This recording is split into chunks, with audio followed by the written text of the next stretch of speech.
وما أرسلنا من قبلك إلا رجالا نوحي إليهم فاسألوا أهل الذكر إن كنتم لا تعلمون. إن الحمد لله نحمده ونستعينه ونستغفره ونعوذ بالله من شرور أنفسنا ومن سيئات أعمالنا من يهده الله فلا مضل له ومن يضلل فلا هادي له أشهد أن لا إله إلا الله وحده لا شريك له وأشهد أن محمدا عبده ورسوله لا نبي بعده يا أيها الذين آمنوا اتقوا الله حق تقاته ولا تموتن إلا وأنتم مسلمون يا أيها الناس اتقوا ربكم الذي خلقكم من نفس واحدة وخلق منها زوجها وبث منهما رجالا كثيرا ونساء واتقوا الله الذي تساءلون به والأرحام إن الله كان عليكم رقيبا يا أيها الذين آمنوا اتقوا الله وقولوا قولا سديدا يصلح لكم أعمالكم ويغفر لكم ذنوبكم ومن يطع الله ورسوله فقد فاز فوزا عظيما اعلموا رحمكم الله فإن خير الحديث كتاب الله وخير الهدي هدي محمد صلى الله عليه وسلم وشر الأمور محدثاتها فإن كل محدثة بدعة.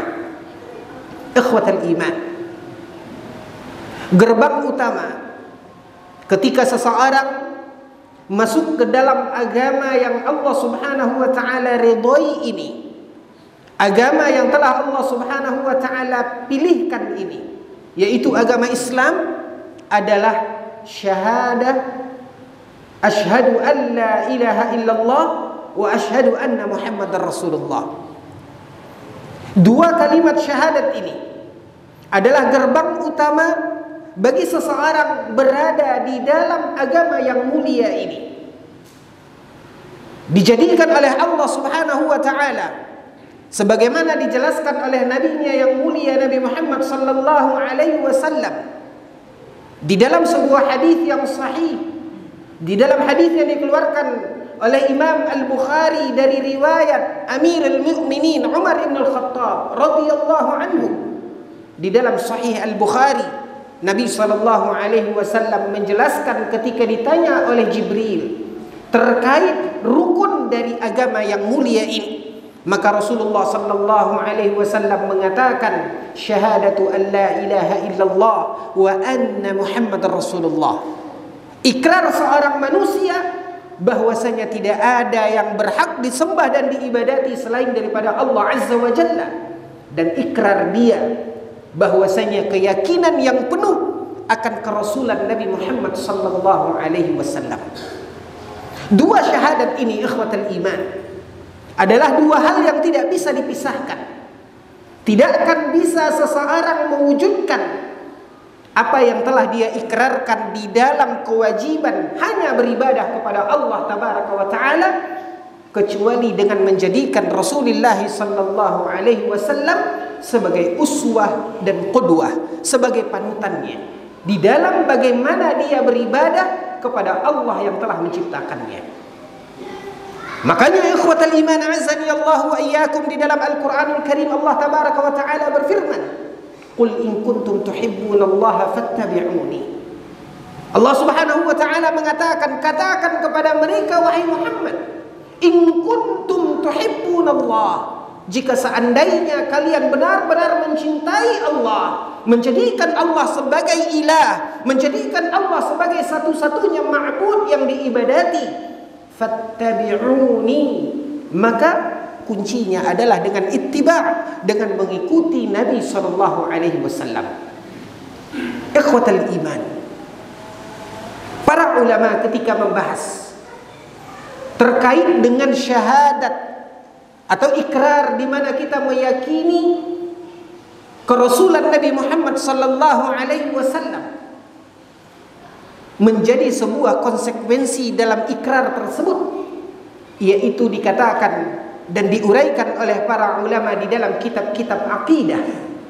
Bagian dari konsekuensi syahadat wa asyhadu anna Muhammadar Rasulullah di antaranya adalah wa alla ya'budallaha illa bima syara', yaitu tidaklah kita melaksanakan apapun ibadah, ketaatan kepada Allah Azza wa Jalla dan upaya kita sebagai seorang hamba dalam rangka mendekatkan diri kita kepada Allah, taqarrub ila Allah, beribadah kepada Allah Azza wa Jalla, illa bima syara', kecuali dengan apa yang telah dicontohkan dan disyariatkan oleh Nabi Muhammad sallallahu alaihi wasallam. Maka ikhwatal iman, apa yang menjadi konsekuensi daripada syahadat ini adalah bagian dari keimanan yang mesti terpatri di dalam diri seorang mukmin. Sebagaimana dikatakan oleh Allah Azza wa Jalla di dalam ayat yang tadi kita bacakan, qul in kuntum tuhibbunallah, katakan kepada mereka, jika seandainya benar-benar mereka cinta kepada Allah, maka tidak ada jalan selain daripada ittiba, selain daripada mengikuti jalan Rasulullah sallallahu alaihi wasallam. Maka ketika seseorang yang mengatakan dan menyatakan di mana dia adalah orang yang mencintai Allah, orang yang mengubudiyahkan dirinya kepada Allah sebagai seorang hamba yang telah Allah Subhanahu wa taala ciptakan, namun dia tidak ittiba, namun dia tidak mengikuti apa yang telah disyariatkan dan disunnahkan oleh Nabi sallallahu alaihi wasallam sebagai rasul yang Allah Subhanahu wa taala utus menjadi qudwah dan panutan di dalam bagaimana merealisasikan ubudiyah tersebut. Maka ketika seseorang mengaku di mana dia beribadah kepada Allah, mencintai Allah tanpa ittiba, tanpa mengikuti sunnah Nabi sallallahu alaihi wasallam, maka ini hanyalah ucapan kosong. Sehingga Allah Subhanahu wa taala pertegas, Allah Subhanahu wa taala katakan kepada Nabi sallallahu alaihi wasallam, sampaikan kepada mereka, teriakkan ke telinga mereka, in kuntum tuhibbunallah, jika seandainya benar-benar kalian cinta kepada Allah, maka tidak ada jalannya selain daripada ittiba, selain daripada mengikuti Nabi sallallahu alaihi wasallam. Ikhwatal iman, satu hal yang juga harus kita sadari, bagaimana kadang-kadang iblis bermain menggoyahkan kesungguhan dan hati yang ingin kita tundukkan di hadapan agama Allah Azza wa Jalla, dengan keinginan yang penuh, dengan harapan dan tujuan di mana kita ingin menghambakan diri kita kepada Allah Azza wa Jalla dengan cara yang sesungguhnya, dengan penghambaan diri yang seutuhnya. Namun kemudian iblis akan berusaha menggoyahkan keutuhan hati dan tujuan kita tersebut dengan melemahkan rasa kewajiban untuk ittiba, mengikuti tuntunan Nabi sallallahu alaihi wasallam. Dipermainkan dengan cara berpikir kita, dipermainkan dengan rasa yang melintas di hati kita di dalam ketika kita melaksanakan ibadah dan ketaatan tersebut. Di zaman Imam Malik, Imam Darul Hijrah Malik bin Anas rahimahullahu ta'ala, ketika suatu hari diriwayatkan seseorang mendatangi Imam Malik, di mana Imam Malik adalah Imam Darul Hijrah yang berdomisili di kota Madinah.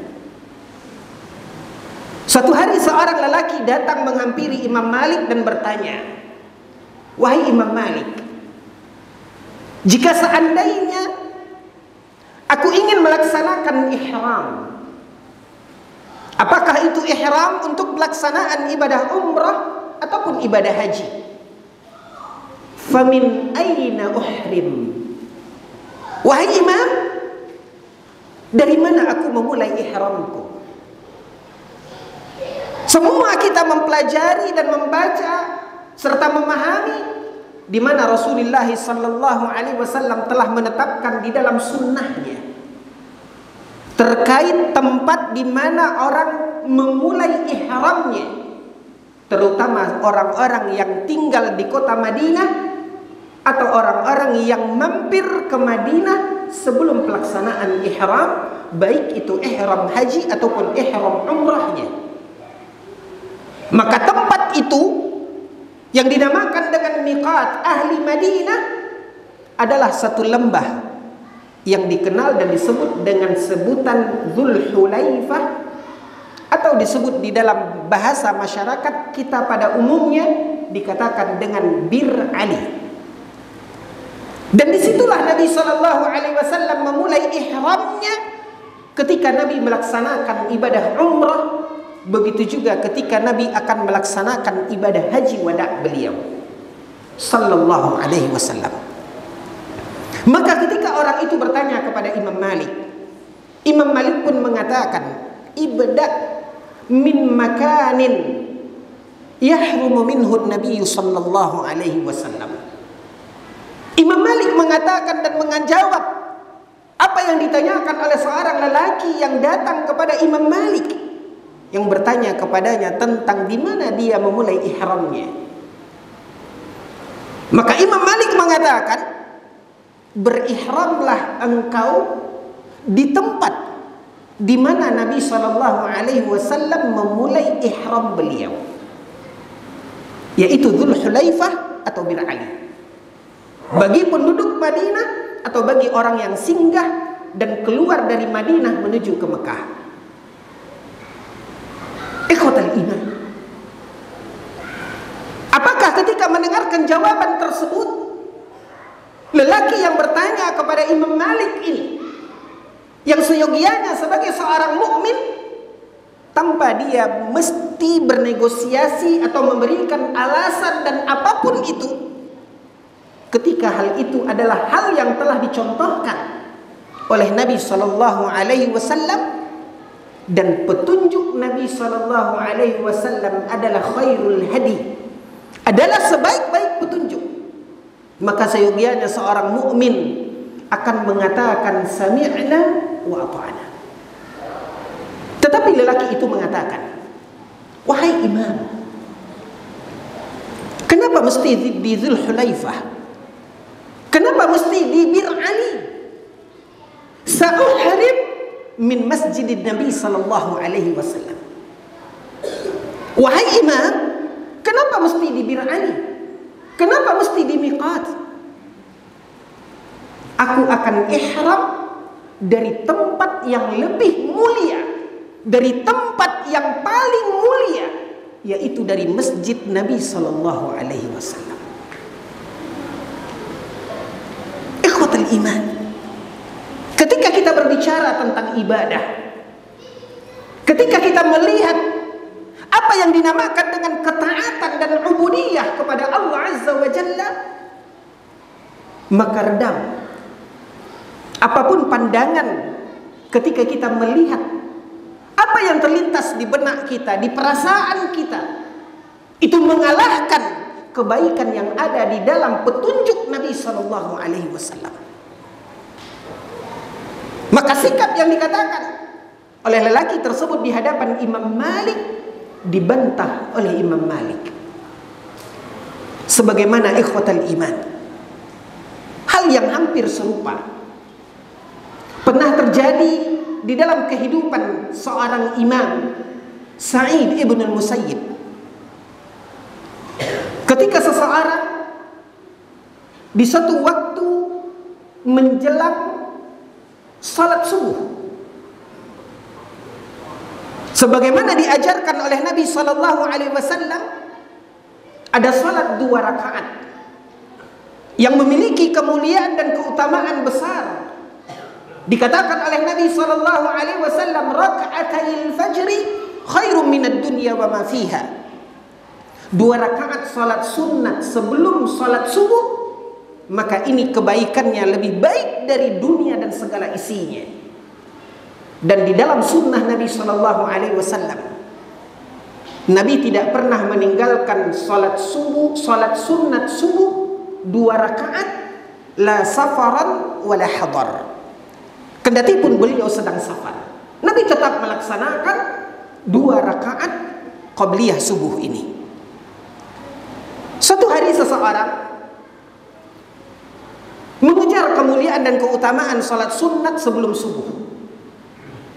Dan setelah dia melaksanakan salat 2 rakaat, lalu kemudian dia kembali berdiri dan menambah salatnya 2 rakaat. Setelah salam kemudian dia kembali berdiri melaksanakan salat 2 rakaat beberapa kali. Sementara petunjuk Nabi SAW, terlepas dari kemuliaan dan keutamaan yang telah digambarkan oleh Nabi SAW mengajarkan hanya melaksanakan salat sunnat qabliyah subuh 2 rakaat. Dan itu pun dilaksanakan oleh Nabi SAW rak'ataini khafifataini, yaitu salat sunnat 2 rakaat yang ringkas. Namun lelaki ini mengerjakannya 2 rakaat, lalu kemudian dia berdiri laksanakan lagi 2 rakaat, kembali berdiri menambah lagi rakaat berikutnya. Terlihat oleh Sa'id ibn al-Musayyab. Lalu Sa'id ibn al-Musayyab mendekati lelaki tersebut dan mengatakan kepadanya sebelum dia menambah rakaat berikutnya, kif. Sa'id ibn al-Musayyab mengatakan kepadanya, stop, cukup.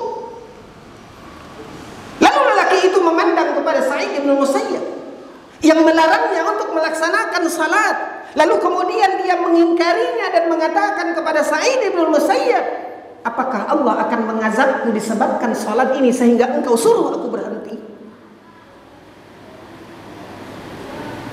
Apakah Allah akan mengazabku, memasukkan aku ke dalam neraka lantaran salat yang aku kerjakan? Ikhwatal iman, apa kata Sa'id ibn Musayyab? Mengajarkan tuntunan Nabi SAW dan kewajiban kita untuk tunduk kepada petunjuk Nabi SAW di dalam ibadah dan ketaatan. Apa kata Sa'id bin Musayyab? Allah tidak akan mengazabmu dikarenakan salat yang engkau lakukan, tapi ketahuilah Allah akan murka kepadamu dan Allah akan mengazabmu, memasukkan engkau ke dalam neraka limukhalafatika li sunnati Nabi sallallahu alaihi wasallam, karena engkau telah menyelisihi sunnah Nabi sallallahu alaihi wasallam.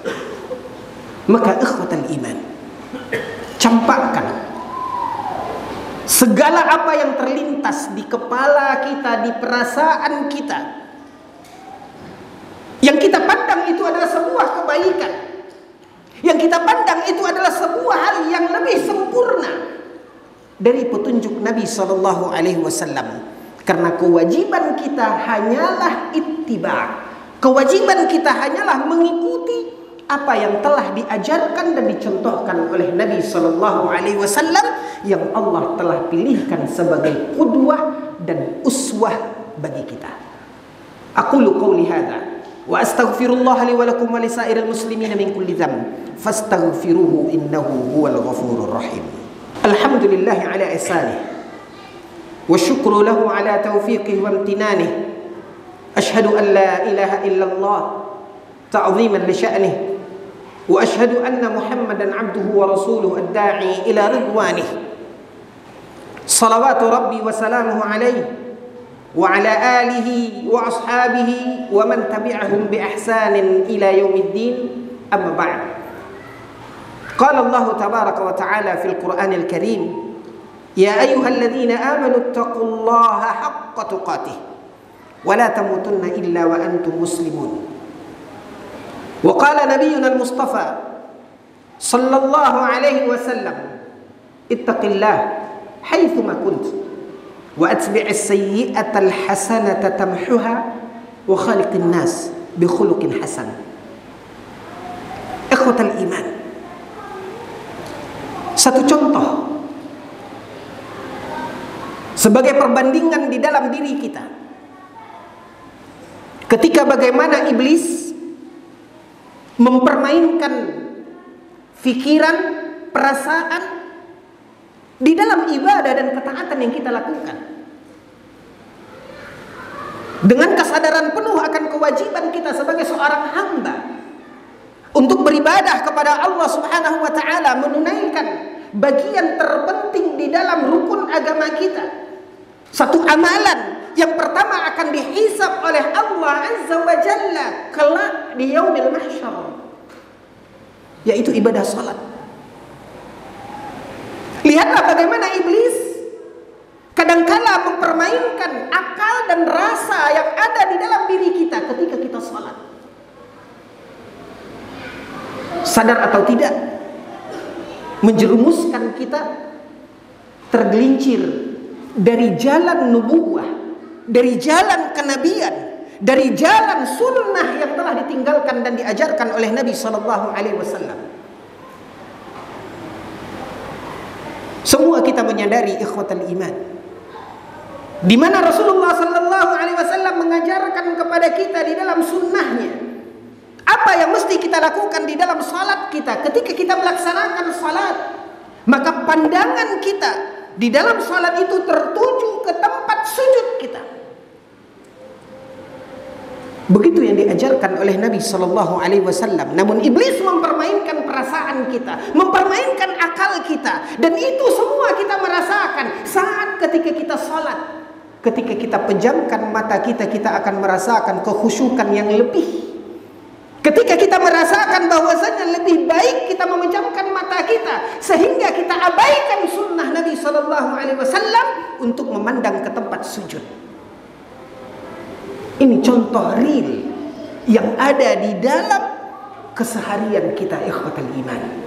Maka kembalilah kita kepada tuntunan yang telah diajarkan oleh Nabi SAW. Kedatikun kita di dalam melakukan ketaatan dan ibadah. Ingat apa yang dikatakan oleh Sa'id bin Musayyab. Ketika seseorang merasa bahwasanya apa yang ada di kepalanya, apa yang ada di dalam perasaannya mengalahkan tuntunan dan petunjuk Nabi SAW, maka Sa'id bin Musayyab mengatakan, sesungguhnya Allah tidak akan mengazabmu dikarenakan salat yang engkau lakukan, tapi Allah akan murka dan Allah akan mengazabmu limukhalafatika li sunnati nabiyhi, karena engkau telah menyelisihi sunnah nabinya.